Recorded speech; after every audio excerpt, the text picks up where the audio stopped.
Very high zoom because Oh, yeah.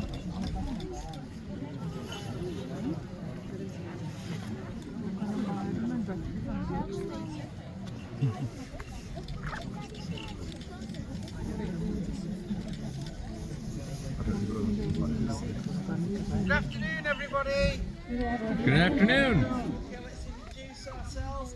I'm Andy, and the first bird to fly this afternoon. Her name is Juanita.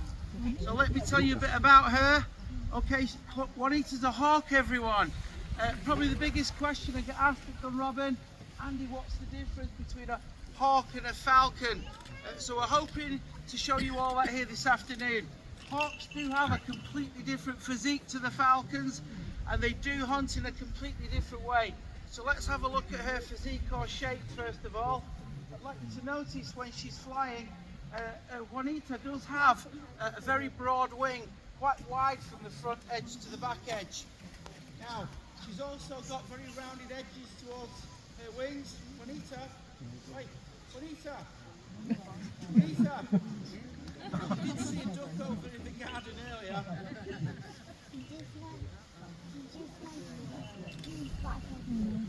She does have very rounded edges towards her wings, everyone. And have a look, very long legs, also a very long tail. This is a typical hawk build. Hawks are designed to be low-level hunters and usually hunt from around tree height. This particular design or build that we're looking at allows the hawk to be hunters of low level, usually from around tree height, and she's more of a sprinter, short dashing hunts are what she would do in the wild. And this particular species of hawk is known as a Harris hawk, everyone. Excuse me, behind this line, please. The hawk will fly up and down here, and it's not safe. Now, in the wild, this particular hawk, known as the Harris hawk, is coming from the deserts of Arizona. So she's not actually a native hawk to Scotland or the UK. And her native home, apart from the desert of Arizona, would be the Mojave Desert, Sonoran Desert. And her range would go right down through the arid coast of Mexico and right down into Peru. This is why I've got 5 Harris hawks at Dunrobin. The 2 girls are called Aggie and Juanita. The boys are called Hector, Jose and Amigo. Now the reason why I'm using a Harris hawk above any other of the native hawks is because the Harris hawk is the only bird of prey in the world that is gregarious in the wild. And that means that they live and hunt in packs. Now, have a look at her tail, everyone. At that base of her tail is a large white patch. That's used as a communication aid amongst the Harris hawks when they're hunting together in the deserts of America. In those deserts, her native prey would be anything from a rabbit-sized mammal, also anything down through the range of rodents. They do catch a lot of quail in the American deserts, and I do believe quite a number of snakes in their diet also. This large white patch will be flashed around the desert floor, and as she does so, that's telling all the other Harris hawks, hey, come and help me, I found something to hunt. When this white patch is flashed, usually from the top of a cactus, that's telling all the other Harris hawks that she's found something, and they would start to gather from around the desert floor to the cactus where the hawk has been flashing the tail. And when they all start to arrive, there's usually no more standing room on that cactus.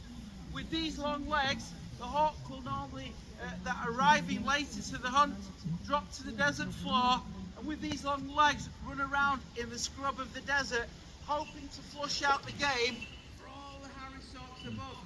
And that's exactly how they work as a team in the wild. Now, lots of youngsters ask me at the display, Andy, do you mean a bit like the velociraptors? That's the question I've been asked.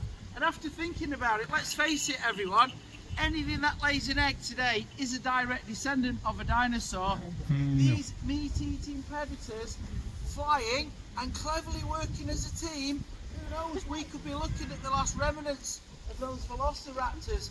We just don't know. Now, the harrisock has only been utilised by falconers since around the 1950s. So they're very much a newcomer. Did I drop that one? She doesn't miss a trick, does she? And after the 1950s, being a very much a newcomer, it's their gregariousness that is lending itself quite well to modern falconry and making them so popular.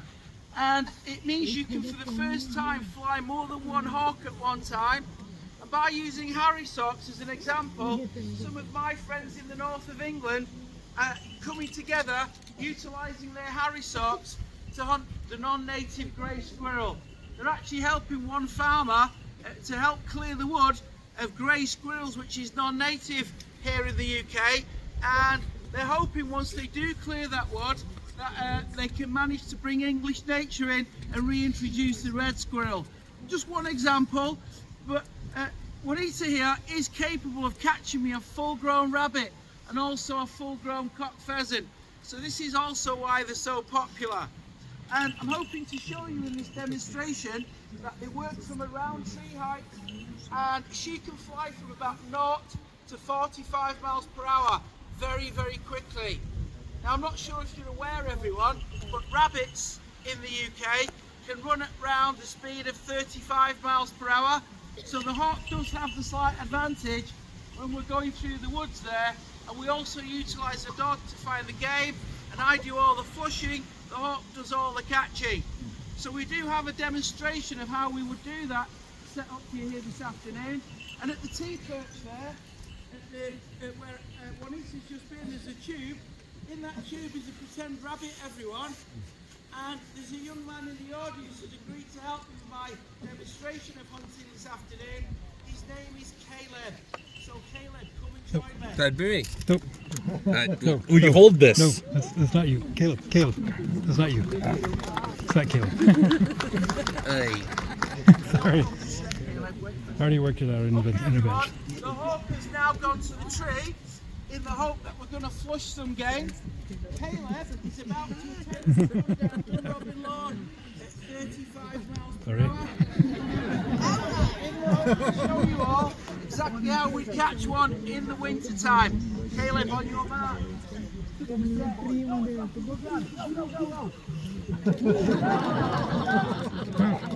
Caleb, a big round of applause.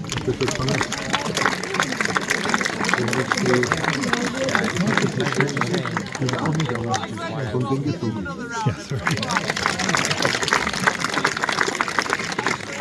That's exactly how we catch a rabbit or a pheasant from the tree when we're working through the woods in the winter time. But what I'd like you to see next, everyone, is exactly how I would exchange that much larger piece of game, either a rabbit or a pheasant, by using much smaller amounts of food. Now once I've hopefully managed to distract the hawk away from the game, I will then hopefully hide it in my bag, and we can release the hawk back into the tree and carry on hunting for about an hour and a half. So let me see if I can get the rabbit away from Juanita.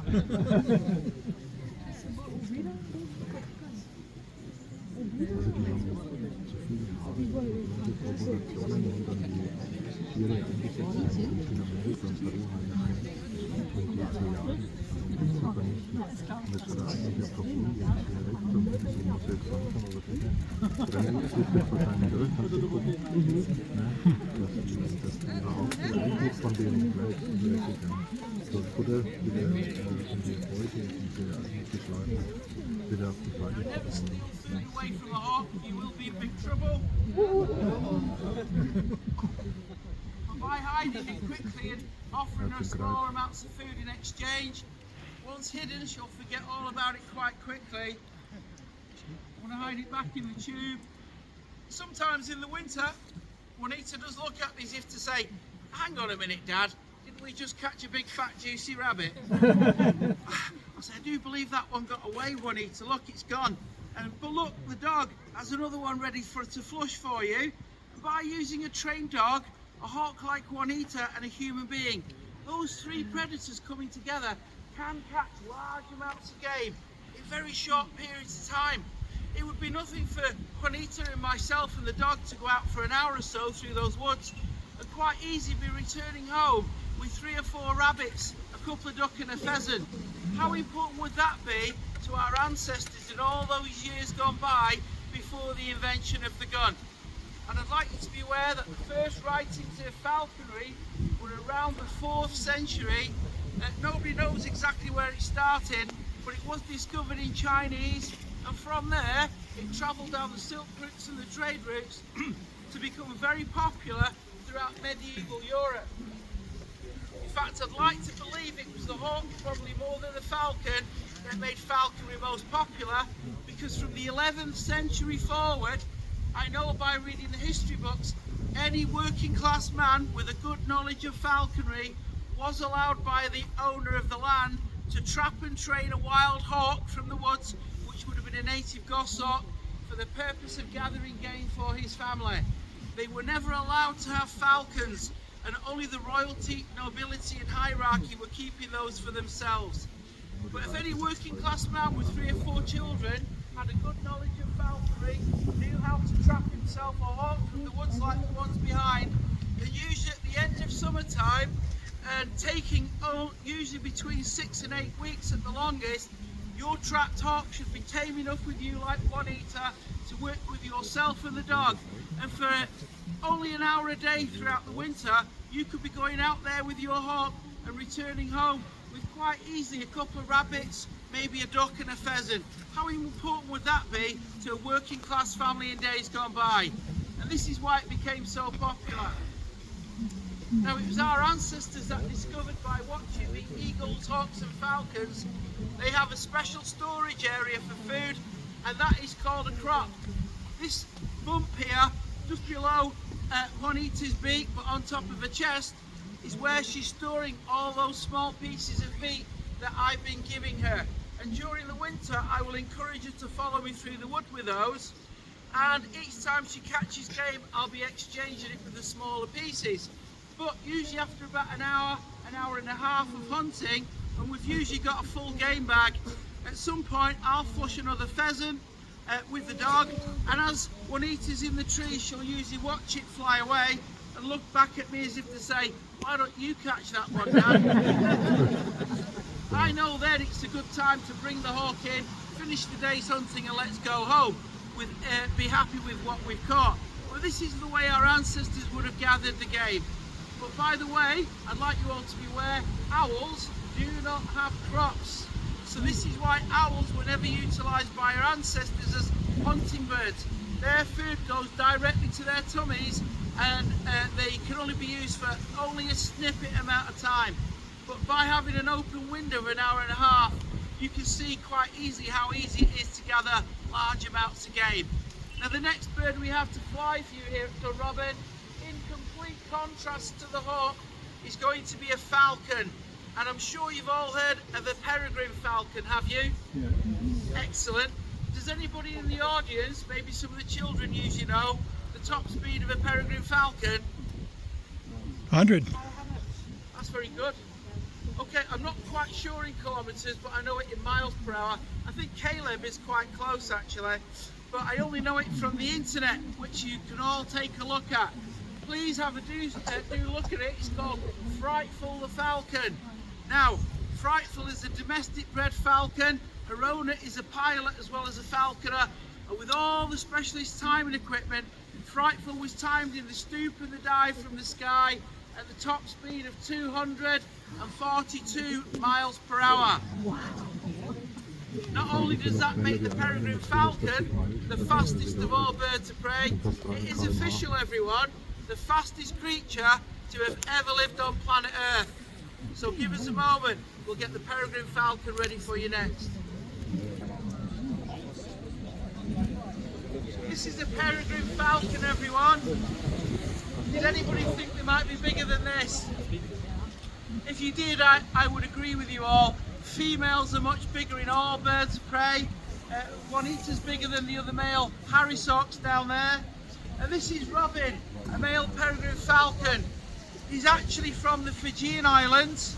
He's flown in to help me with this warm weather over the Scottish summer.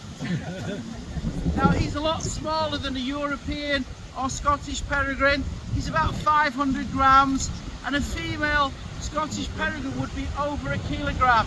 But I'd like you to have a look at his physique. It's completely different to the hawk.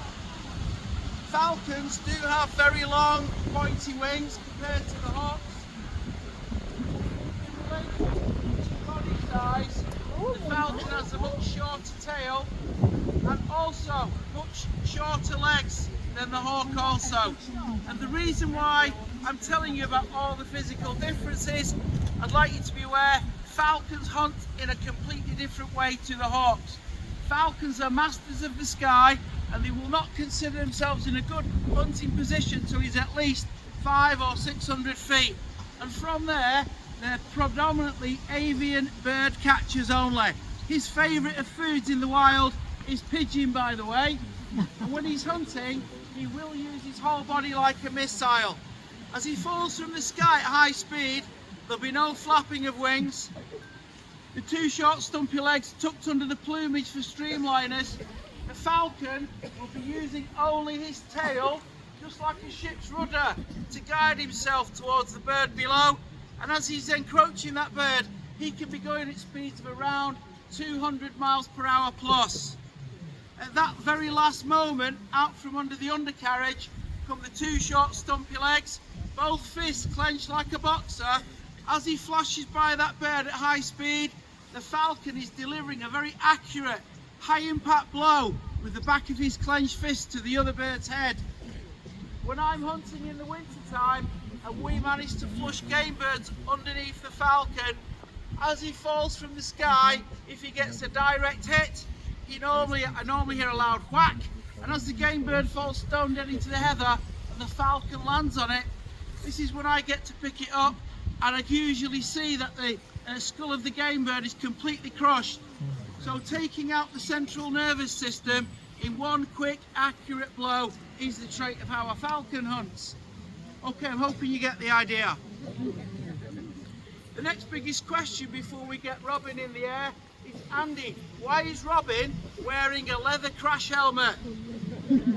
It's called a hood, and it's the most important tool a falconer has at his disposal.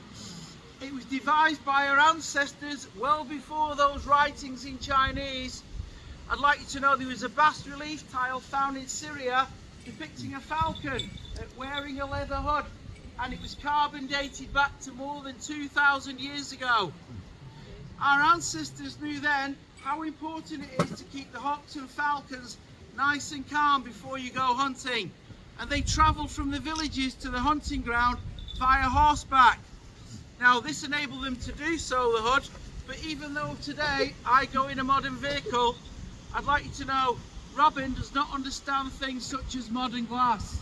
And if he was to see a pigeon through the vehicle window or at the side of the road, he would think the hunt was on, and he'd want to give chase, and he'd be breaking his feathers up against the glass and getting himself in a bit of a state. So I use the hood to keep him nice and calm. That's the purpose of the hood. Let's get the falcon in the air.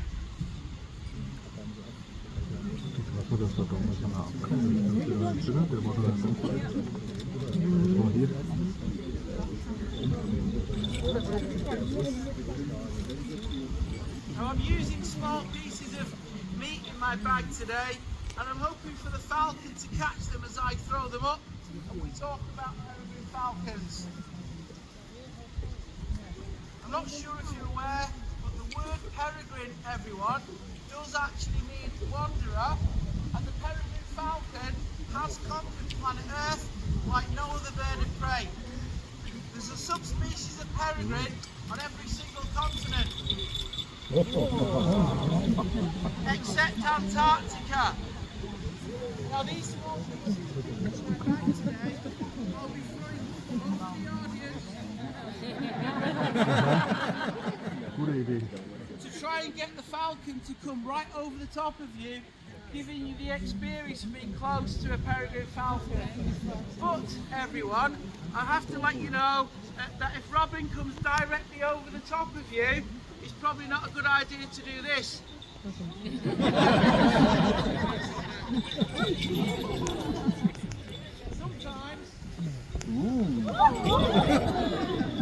Sometimes he does drop those pieces of meat. Now, I'd like you to know the word peregrine, meaning wanderer, they have conquered planet Earth like no other bird of prey. And there's a subspecies of falcon, peregrine falcon,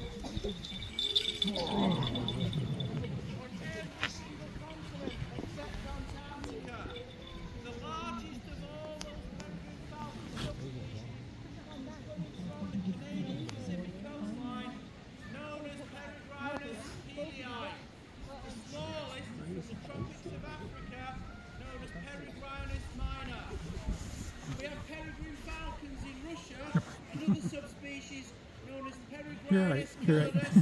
We have them in Australia, another subspecies. Peregrinus Peregrinus macropus in Australia. Now right across the Midwest of America, Peregrinus autumn. Spain, we have Peregrinus brookii. And just to mention just a few of those subspecies, here in the British Isles,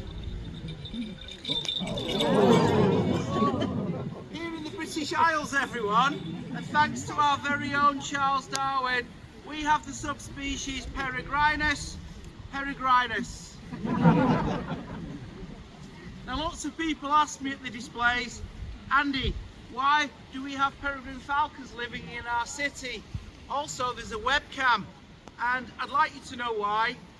After pesticide problems they've greatly recovered from here in the UK and also across Europe and America, that they now become so successful that there are no more new hunting grounds available to the wild peregrine falcon. They're all taken. But we did take some of his favourite food, by the way, which is the rock pigeon, and we trained the rock pigeon into the homing pigeon. What do we have? Lots of feral within our cities today. Lots of feral homing pigeons. He's needing new hunting grounds, and he's considering our tall buildings as cliffs. If he's brave enough to live with human beings, a whole new hunting ground is opening up for the peregrine falcon.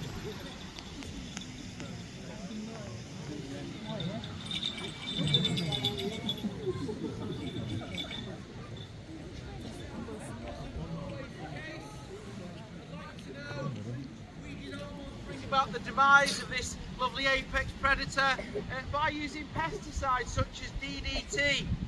And at the time of DDT, there was nowhere worse than the Midwest of America. That large crop growing area is where Peregrinus autumn, the subspecies, used to live. And at the time of the DDT, falconers were allowed, under a special license from the government, to take peregrine falcons for the purpose of falconry. When they came to collect their peregrine falcons with their licenses, they were finding no more peregrine falcons left anywhere throughout the Midwest of America, and they informed the government. The government sent biologists out to discover the problem, and they realised it was the DDT causing their eggshell to be so thin they could not hatch their baby falcons.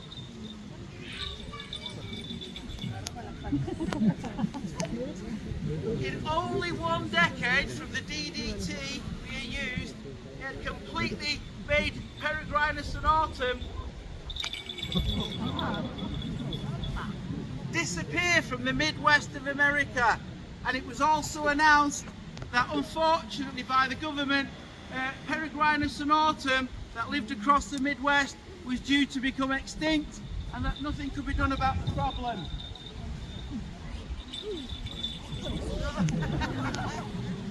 Now at that time there were 2 falconer biologists called Thomas Cade and Jim Weaver. Both these falconer biologists were passionate about peregrines and believed they could make a difference to this horrible extinction. They asked all around the world, from all falconry groups such as the Germans, the French, the Dutch, the English, and we all gave as much as we could the British Falconers Club, the Dutch, and from the money that they received,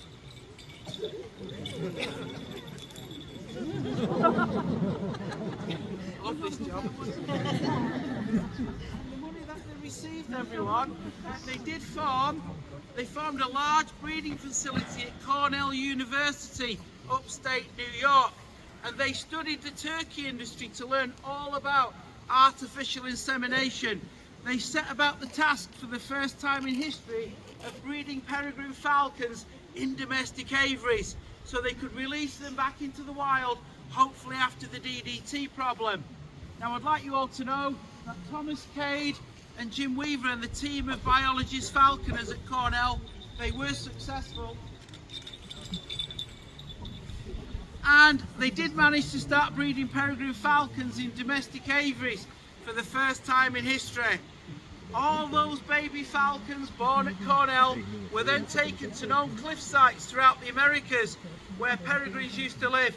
They used an old falconer's method called a hacking box, and they were bolted to the tops of the cliffs, these large plywood boxes where the baby peregrines were placed, and they used a large tube to feed them, so they did not know human beings were feeding the baby peregrines.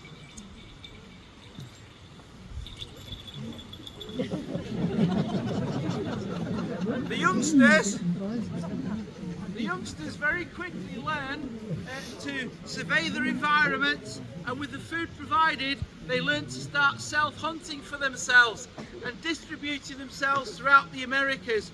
In only 3 decades, from Thomas Cade and Jim Weaver forming the Peregrine Fund, they had completely managed to put back Peregrinus and Autumn from the east coast of America right through to the west coast.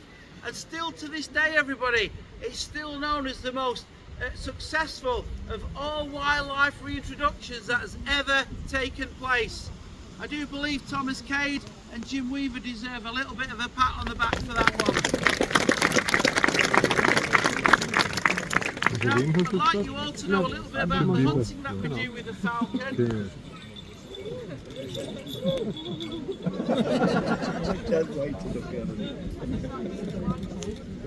That's the second time.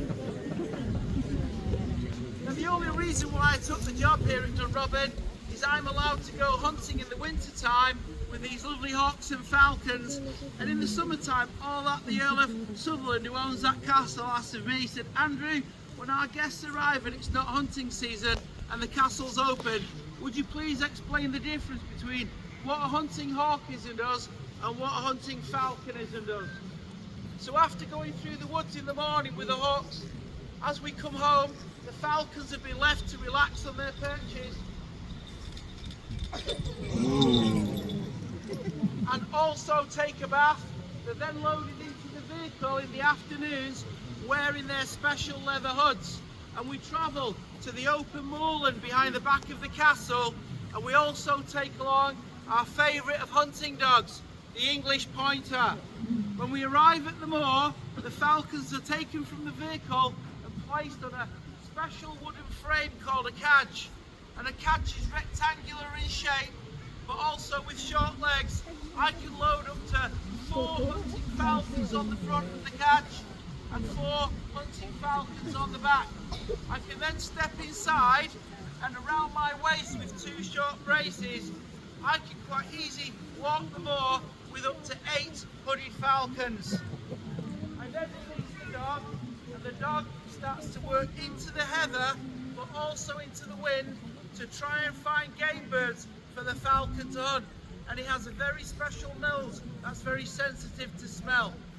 As he works through the heather into the wind, the dog quarters left and he quarters right.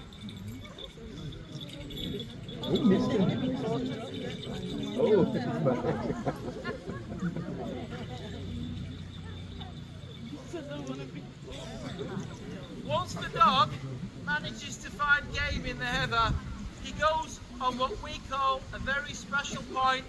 Just like a statue, the dog goes like this.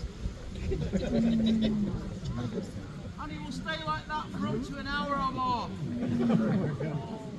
I know because I've lost him behind a hill before. Once I see this, I take off the first falcons hunt to hunt, usually Robin, and I lift him up from the catch, and off my glove he goes after seeing the dog has game specially marked for him. Now, once he leaves the glove, he usually flies in a circle around us, and he starts to circle up into the sky to his proper hunting pitch. Robin likes to hunt from between 500 and 700 feet, and as the falcon makes his way in the sky, I do not want to disturb the game birds in front of the dog, so I go round in a very large half semicircle.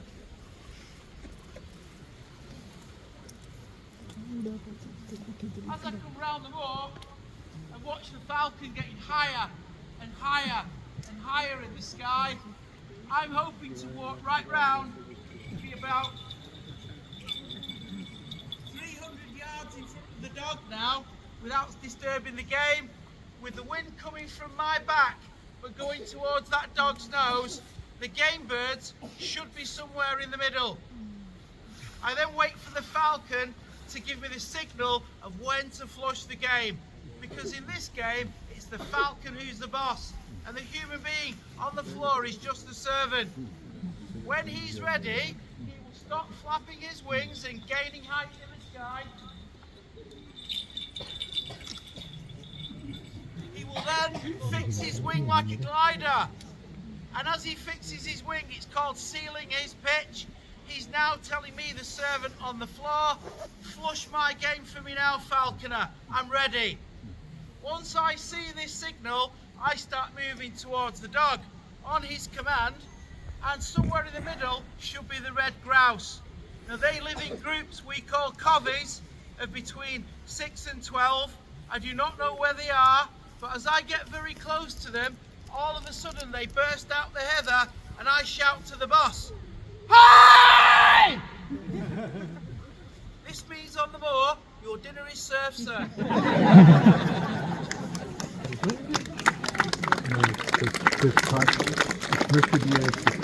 This is my job as his servant, is to serve him his game.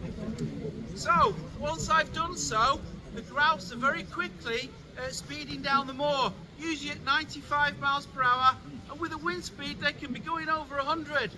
As that falcon falls from the sky, he's gaining speed the whole way down, and as he's aiming himself with the tail towards those grouse, he's getting faster and faster and faster as he gets closer. Now we do only manage to catch about 1 in 10 when we go out with the falcons, everyone.